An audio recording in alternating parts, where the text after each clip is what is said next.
इस स्थिति को प्राप्त करने के लिए पहले नानाविध उपचार लोग करते थे, गुरुओं को मानते थे, कोशिश करते थे, नहीं बनता। ये बात बिल्कुल सही है कि कुंडलिनी का जागरण बहुत कठिन। और एक बार किसी ने श्री रामदास स्वामी, जो कि शिवाजी के गुरु थे, उनसे पूछा कि कुंडलिनी का जागरण कितनी देर में होता है। उनका जवाब था कि तत्क्षण, उसी क्षण होता है, लेकिन लेने वाला भी चाहिए और देने वाला भी चाहिए।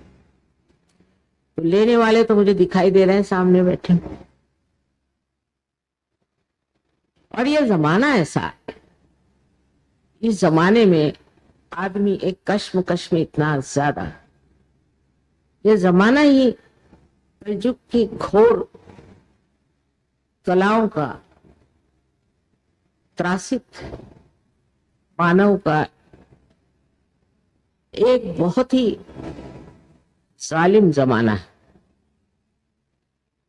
एक दूसरे से बैर रखना, एक दूसरे को तकलीफ देना, एक दूसरे पे जबरदस्ती करना, चाहे घर गृहस्थी में हो, चाहे बाह्य में हो, वो राजकारण में हो, और किसी भी प्रांगण में हो, ये कार्य होता है। और बहुत से लोगों को ये एहसास ही नहीं होता कि हम गलत काम कर रहे हैं, कि हम किसी पे जबरदस्ती कर रहे हैं, या किसी को हम मार रहे हैं, पीट रहे हैं। और ये हर एक धर्म में हो रहा है।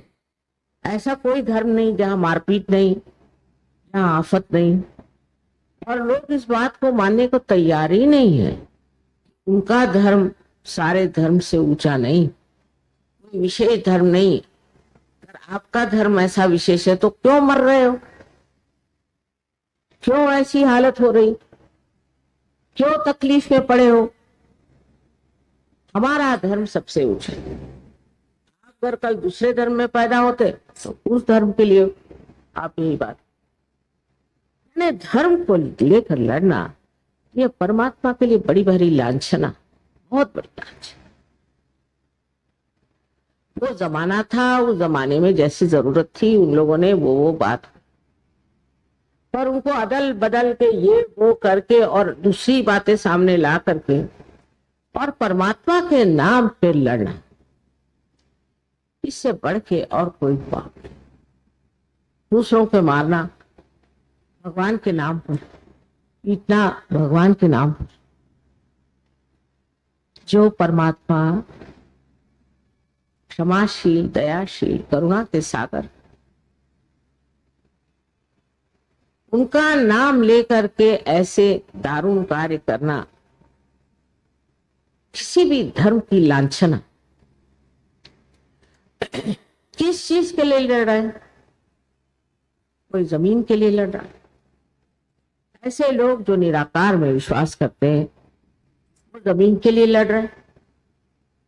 अरे जब आपका निराकार में विश्वास है तो ये जमीन के लिए क्यों लड़ रहे? छोड़ो। लेकिन ये सब कहने से भी कुछ नहीं होने वाला। जिन्होंने ऐसा कहा वो निष्फल हुआ। किसी ने सुना थोड़ी, किसी ने माना नहीं। ऐसे भाषा ही रह गई, बातें ही रह गई, लेक्चर रह गया, लेकिन उसका कोई असर नहीं।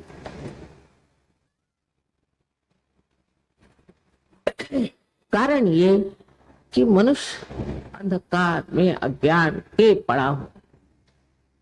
वही कबीर ने कहा कि कैसे समझाऊं सब जगह अंधा। वही बात थी। ये दिल्ली, मैं आपसे कहती हूँ, मैं पहले सोचती थी कि यहाँ सर पटकना बिल्कुल बेकार है। उसी दिल्ली में मेरी जीवित अवस्था में मैं देखती हूँ, जाने किन शब्दों से मैं अपने आनंद को वर्णन कर सकती।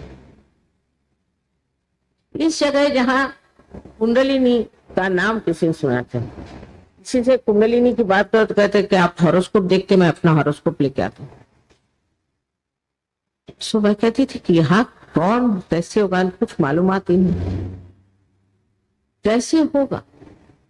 लेकिन बाद में मैंने पाया कि यहाँ कोई पूर्व जन्म के बहुत बड़े साधु संत होंगे, खोजने वाले होंगे, ऐसे बड़े ही कोई धार्मिक लोग होंगे जो इस दिल्ली में आ गए और अब उनको ये इच्छा हो रही है कि हम अपने आत्मा को प्राप्त करें। वो जो उनकी पूर्व जन्म की एक आस थी वो आज जागृत, नहीं तो मैं समझ नहीं पाती। मेरी शादी दिल्ली में हुई और मैं तो सोचती है भगवान ये क्या शहर है, यहाँ तो लोग सिवाय कपड़े के और जेवर के और पैसों के और सत्ता के कोई बात ही नहीं करते, और कोई बात ही नहीं करता, और कोई पूछता ही नहीं। और उसी दिल्ली में आज आप लोग अपने आत्म साक्षात्कार के लिए आए हुए हैं। ये परम भाग्य इस देश का है, इसका सौभाग्य है, क्योंकि भारतवर्ष एक बहुत महान देश, एक योग भूमि है। लेकिन हम इसके बारे में कुछ जानते नहीं। जब हम इस देश के बारे में कुछ जानते नहीं, इससे हम प्रेम कैसे करेंगे, इसके प्रति हम जागरूक कैसे होंगे।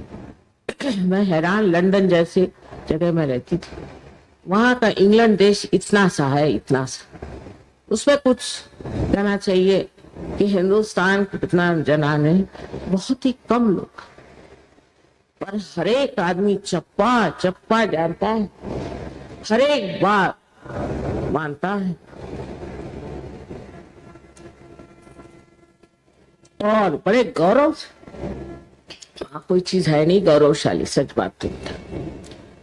मैंने किसी से पूछा कि ये तुम कहाँ से कांच का बर्तन खरीद लाए, फौरन उसने बताया वो फलाने जगह वहां है, नॉर्थ में ऐसा है, और ये वो फैक्ट्री है उसमें बनता है। हैरान, वहां पड़ोसी आपस में बात नहीं करते, पर हर आदमी जानता है कि ये देश है, हर एक चीज को जानता है, चाहे वो पढ़ा हो नहीं हो कुछ। एक देवी जी थी देहात में, उनके यहाँ गए तो वो ये नहीं जानती थी रशिया कहाँ है, पर लंदन के बारे में, हालांकि देहात में रहती थी, सारे देश के बारे में, देश क्या है वो इतना छोटा सा, एक एक चीज, एक एक बात। और अपने यहाँ तो हम लोग सब साहब हो गए, कहते हैं हिंदुस्तान, या क्या हो गया पता नहीं, किसी के बारे में कोई बात किसी को मालूम नहीं। अड़ोसी पड़ोसियों की बस बुराई करते थे, ये मैं पहले की बात बता रहे, अब नहीं। और कुछ पूछो हमें नहीं मालूम, बहुत गुस्से से कहा भाई फलाने कहाँ रहते, अरे वो क्या क्लर्क है क्या, तो नहीं पता, पर ये पता वो तो क्लर्कों की बस्ती। तो आप कौन है, मैं हेड क्लर्क। इस प्रकार इतना घमंड लोगों में था, इतना घमंड, बाबा।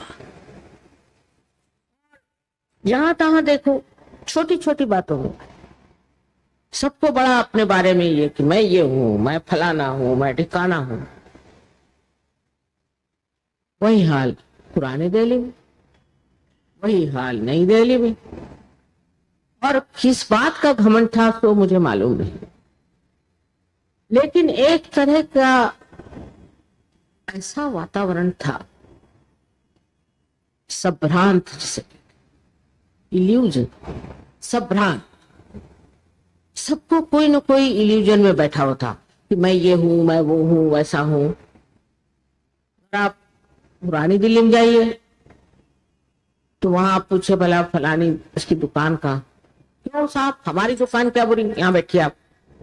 अरे भाई आप ऐसी बात कर रहे तो कौन बैठेगा आपकी दुकान में। इस कदर कश्मकश, इस कदर आपसी बैर, इस कदर आपसी बुराई। वही दिल्ली आज सुव्यवस्थित होना चाहता है, आपस में प्रेम करना चाहता है और उस एकाकारिता को प्राप्त करना चाहिए जो परमात्मा की देन है। इससे आप ही बताइए मुझे क्या लग रहा हो। बहुत दुनिया देखी है, और इन दिल्ली वालों को मैं 1000 बार नमस्कार करती हूँ।